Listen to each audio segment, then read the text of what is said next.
ọmọ ológun Kútèrè, kábíyèsí Rilwan Aremu Oṣuọlálé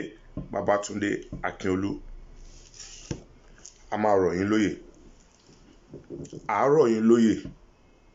a máa dethrone yín. Ọ̀nà tá fi máa dethrone yín ó máa yà yín lẹ́nu. Ó lè dàbí nǹkan tí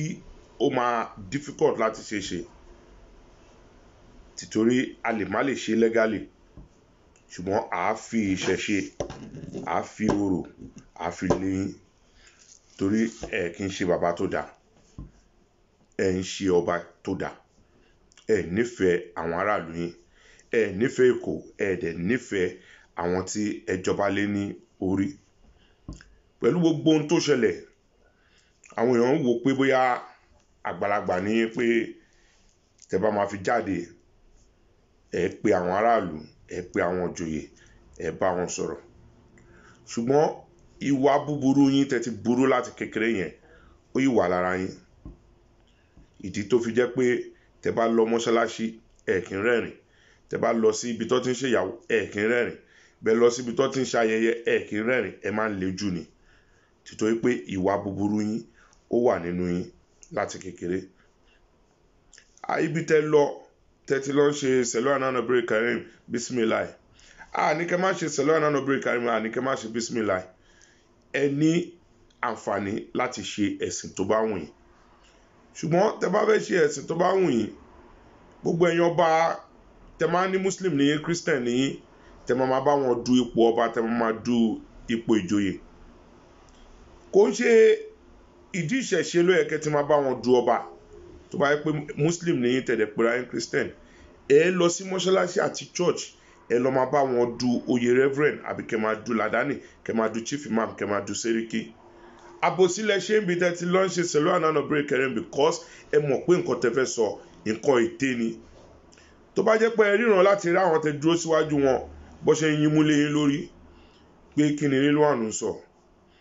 ohun tó ń pè yín nìyẹn because tó bá fẹ́ rán yín iṣẹ́ wọ́n á ní kọlọ̀bá Rilwan,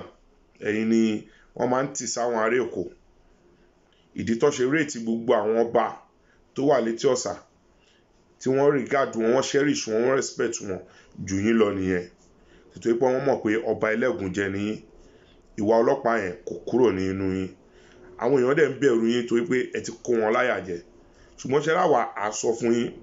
torí a mọ̀ pé ní plan against 2023 tọ́lọ́run bá jẹ́ kẹ́ dìgbà náà. Àwa náà ní plan, á dethrone yín, á fi orò, á fi lé yín.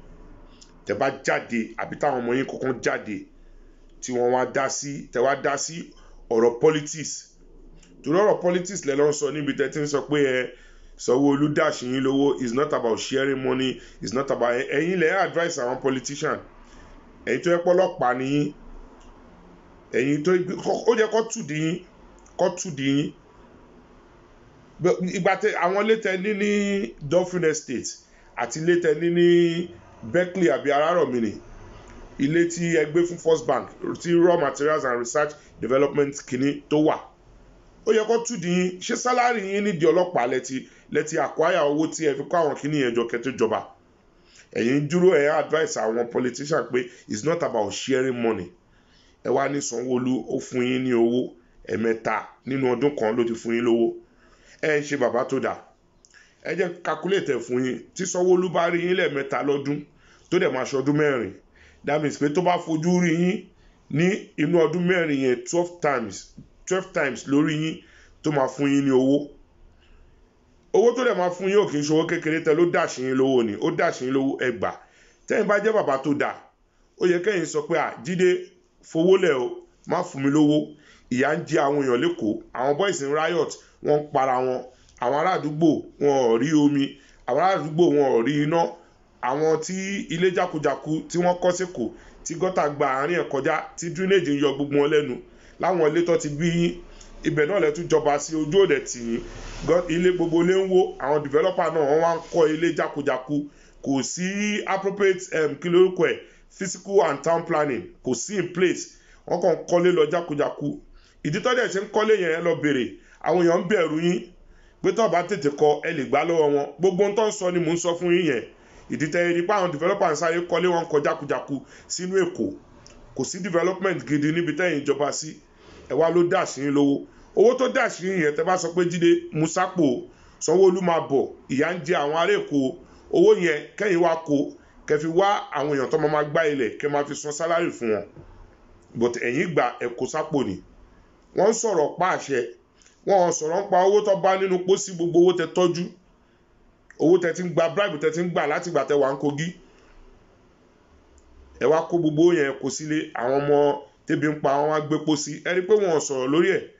ẹ̀yin wá ń sọ̀rọ̀ ẹ̀ ń bá wọn politicians sọ̀rọ̀ pé it's not about sharing money pé wọ́n fún yín lówó ìwà ọlọ́pàá yẹn ò tí kúrò lára yín ìwà ọlọ́pàá yẹn kò tí kúrò lára yín ìdí tí ń ṣe là máa dethrone yín torí tó bá di 2023 ṣe rírò ètò ṣe fún wọn lẹ́kọ̀ọ́ yẹn tí gbogbo àwọn tó ti náwó fẹ́ election tí wọ́n náwó tó ṣe wàhálà tẹ́yìn wá mọ́mọ́ títí yín dé tẹ́ní káwọn yẹn lọ step down tọmọ títí yín Káyọ̀dé àbí kí lórúkọ ẹ̀ tẹ́ fi síbẹ̀ ṣe rí yẹn ò ní ṣẹlẹ̀ 2023 àmọ̀pẹ́ ní plan àwa náà dẹ̀ ní plan fún yín Ọlọ́run ṣe ọmọ Kútèrè ní tí a bá lè dethrone yín legally a bẹ Kútèrè a dẹ̀ bẹ àwọn alálẹ̀ ìlú a bẹ àwọn òṣàlú kí wọ́n bá wa lé yín lóòótọ́ tọ́ba kan ò bá kú ìmí ò lè jẹ ṣùgbọ́n tẹ́ bá mú jẹ ohun Ọlọ́run ọba ni tẹ́ bá mú jẹ ohun Ọlọ́run àwa yìí a dethrone yín nítorí pé a mọ̀ pé ní plan come 2023 àwa aráàlú la máa yan chairman ibi tí Tóyè ọmọ Olùsì tó wà àwa la máa yàn síbẹ̀ ibi tí Kamal Bashua tó wà àwa aráàlú ọmọ ìlú la máa yọ èèyàn síbẹ̀ reps àwa la máa yọ èèyàn síbẹ̀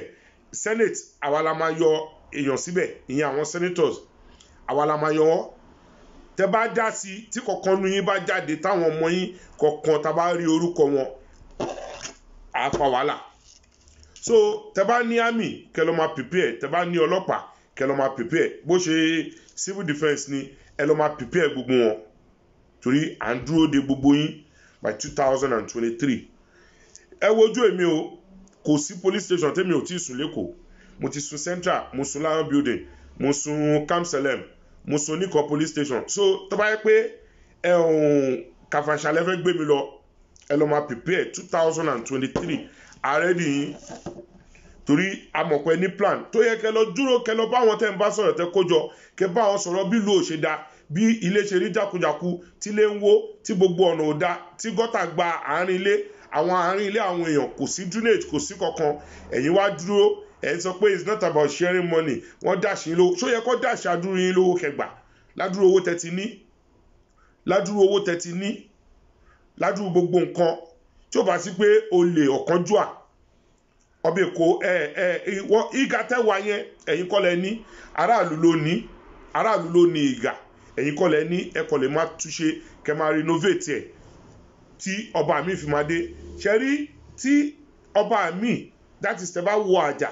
tí àbá dethrone ní tọ́ba mi bá dé ọba mẹ́wàá ìgbà mẹ́wàá bẹ́yìn náà ṣe lé àwọn family papa bẹ́ẹ̀ ṣe lé wọn jáde náà la ṣe máa gbá ẹsẹ̀ àwọn family títí náà la máa gbá síta ẹ ń ṣe bàbá gidi mò ń sọ fún yín àwọn ọmọ ń para wọn lẹ́pẹ̀tẹ̀dò wọ́n ń para wọn lókè súnà wọ́n ń para wọn ní kílò orúkọ ẹ̀ pétì wọ́n ń para wọn ní gbogbo ọ̀nàlà gbogbo àgàràwù rí kankan ṣe sí ẹ lọ bèrè ìgbà oko fájì tí pápá wà láyé táwọn oko fájì ń bá òkè súnà jà tax force ni wọ́n kó wá wọ́n bá ní oko fájì ni wọ́n bá ní oko fájì òun ni Wàsíù fi ń kọrin fún wọn pé káàbọ̀ oko fájì tàjòdè káàbọ̀ same thing ní Láfíàjì àti pétì tákíndélé ìjà kíndélé pápá tún task force lọ kó wọ̀lú gbogbo ọkùnrin àdúgbò ni wọ́n kó lọ́jọ́ náà lọ́hùn wọn ò lọ police station wọn ò lọ court Ìkòyí prison everybody ti bára wọn ẹ̀yin wọn wá ń jà bọ̀ torí ìjẹkújẹ ẹ̀ lè sọ̀rọ̀ ẹ̀ ní wọ́n dàṣì yín lówó ẹ̀ ń gbà ṣé ohun tó kàn nìyẹn ẹ wo inú ìlú yín bó ṣe rí àwa ń sọ fún yín ni à ń sọ fún yín ẹ má wọrí tó bá di 2023 a mọ̀ pé ní plan ẹ jẹ́ ká ra àwọn ọmọ yín níta àbí kẹ́ mú anybody kẹ́lẹ́ ẹ nominate àbẹ́ select anybody ẹ kẹ́ wá wo ohun tó máa ṣẹlẹ̀ lẹ́kọ̀ọ́ ńgbà yẹn kọ́lọ́ ń lọ́rẹ̀ mi kó lọ́rẹ̀ mi àwa náà. Please subscribe to this channel. Please subscribe. Please subscribe. Subscribe. Share this video. Subscribe to this channel. Tell your friends to subscribe to this channel.